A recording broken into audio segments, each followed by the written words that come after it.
the invisible shield breaks. March 28, 2026. The surgical war is over. We have entered the era of the direct front. In the last 12 hours, the UAE Ministry of Defense issued an unprecedented emergency alert. Move to the nearest secure building. Stay away from windows. While the world was fixated on Trump's April 6th deadline, the IRGC launched Operation True Promise 4. It wasn't just a threat, it was a hybrid strike. Saudi Arabia's Prince Sultan Air Base has been hit, wounding over a dozen U.S. troops. In the Persian Gulf, the IRGC claims they've sunk 3 U.S. tactical vessels. But the most chilling news for our community. Debris from intercepted missiles has hit the Khalifa economic zone in Abu Dhabi, and 5 Indian nationals have been confirmed injured. The digital fog is now a total blackout. In this update of emergency briefing, we are connecting the dots on the Dubai interceptions, the Saudi casualties, the Helium 0 hour, and why the IPL is currently under a shadow of evacuation. Let's get into it.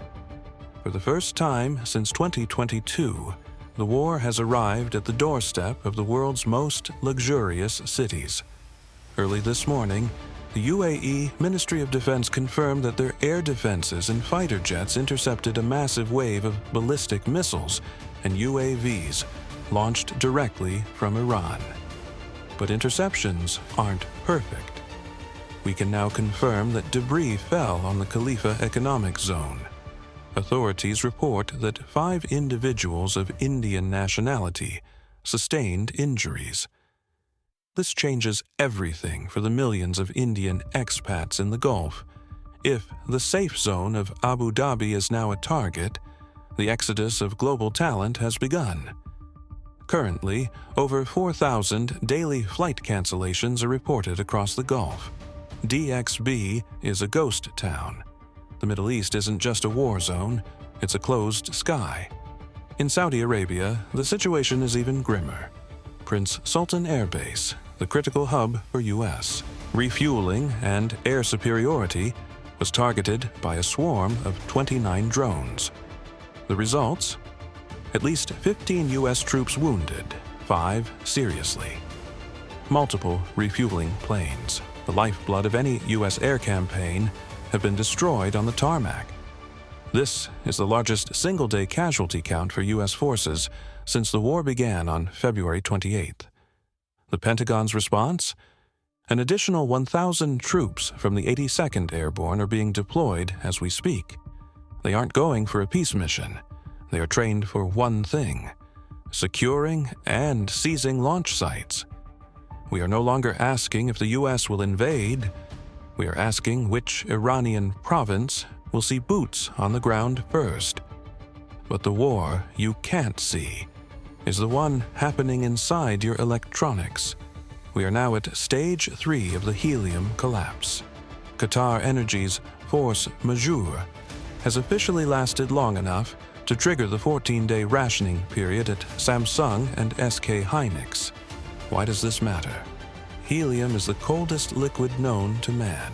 It's the only thing that can cool the superconducting magnets in MRI machines and the lasers that carve AI chips. South Korea sources 65% of its helium from Qatar. Industry expert Phil Kornbleth is calling this a tsunami. We are seeing chip makers prioritize high-margin AI chips for NVIDIA and Apple, while cutting production on the standard chips that run your car, your fridge, and your laptop. By June, the price of tech will double, if the supply doesn't vanish entirely by next week. For India, the crisis is hitting on 2 fronts: energy and entertainment. As of this afternoon, 5 India-bound LPG tankers are anchored in no man's water near the strait. Why? Because the G7 has told New Delhi, do not pay the IRGC toll. India is caught between a nationwide kitchen gas shortage and a diplomatic war with the West. Meanwhile, IPL 2026 starts tonight.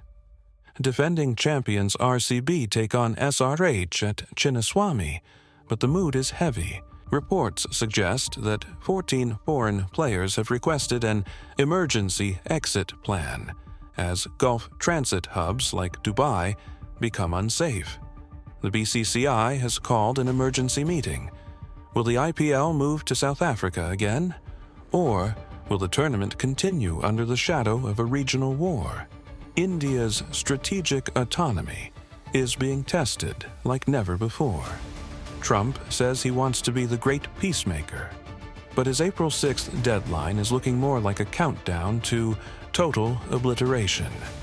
As missiles fly over Riyadh and Dubai, and Indian workers are medevaced out of economic zones, the reset is no longer a theory. It's the reality you are living in. What do you think? Should India pay the toll to save its gas supply, or stay with the G7? And is the US about to launch Operation Final Blow to save the Silicon Age? Let me know in the comments. I'm reading them all. Stay informed, stay empathetic, and stay safe. I'm your host, and I'll see you in the next one.